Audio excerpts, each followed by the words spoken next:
guys! Welcome back to our mini vlog. In my weekend vlog, ito yung mga sinasabi ko na gusto kong mag-share sometimes kung ano mga nangyari on the weekend. Ngayong weekend, pumunta tayo sa aming mini shop dyan po sa South Bay Galleria Mall with collaboration with Pop-Up Shop. Ayan, marami kaming vendors sa loob niyan and meron akong space dyan sa loob. Kaya mga friends and family, mga ka-workers ko, bisita na po kayo dyan. And every second of the week na kami pumupunta dyan kasi medyo malayo talaga yan sa bahay namin. So every time na pumupunta ako dyan, talagang general cleaning, linis, punas, inventaryo, check ng mga kita. And then this coming November, ang event dun sa aming pop-up shop is supposed to be maglagay na ng mga ilang items or pasilip items for Christmas Day. Ayan. So naglagay na kami ng iilan para sa ganon makapag-start na tayo na maglagay at mabentahan tayo ng mga Christmas decoration.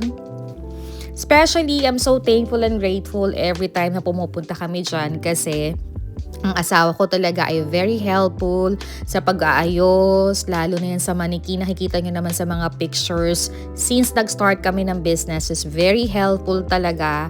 And part of it, ang trabaho ng asawa ko is to check the suppliers.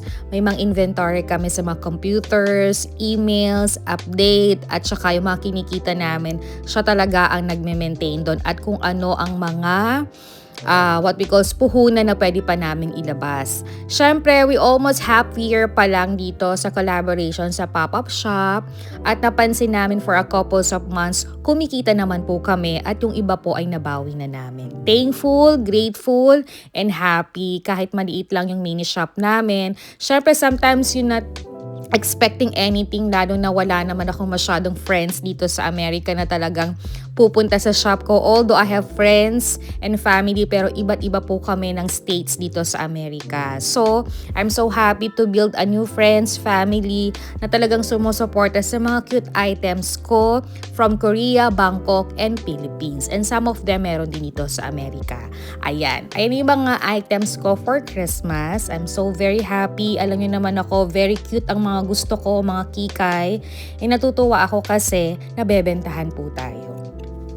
In the past few months, syempre takot ako kasi alam mo yun yung parang wala kang kakilala, sino pupunta sa shop mo.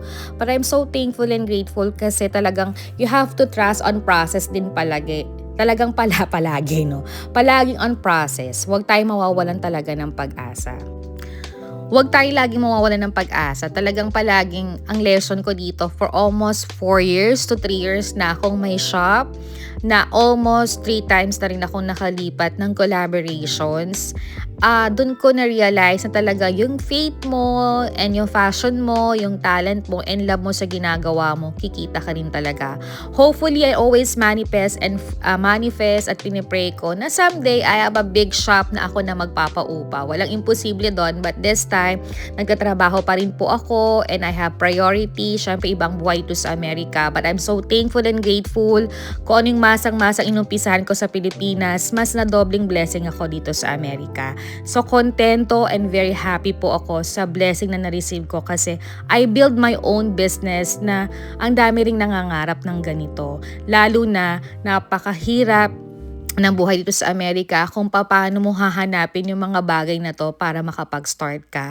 And for me, I'm so blessed for that. For almost 4 years, I'm so thankful. Syempre, to the Lord, especially sa aking husband na very supportive, sa aking anak, sa mom-dad ko, sa aking mother-in-law na sobrang bait na nandito siya, bumibisita siya, nagbibigay din siya ng idea, sa mga friends and family ko and new customer, ibang lahi man o Pilipino, maraming salamat po sa suporta nyo sa akin and God bless. So guys, visit my Dance Pink Closet inside in Pop-Up Shop in Galleria Mall. So guys, thank you for watching my mini vlog. So na uli ang chikahan natin.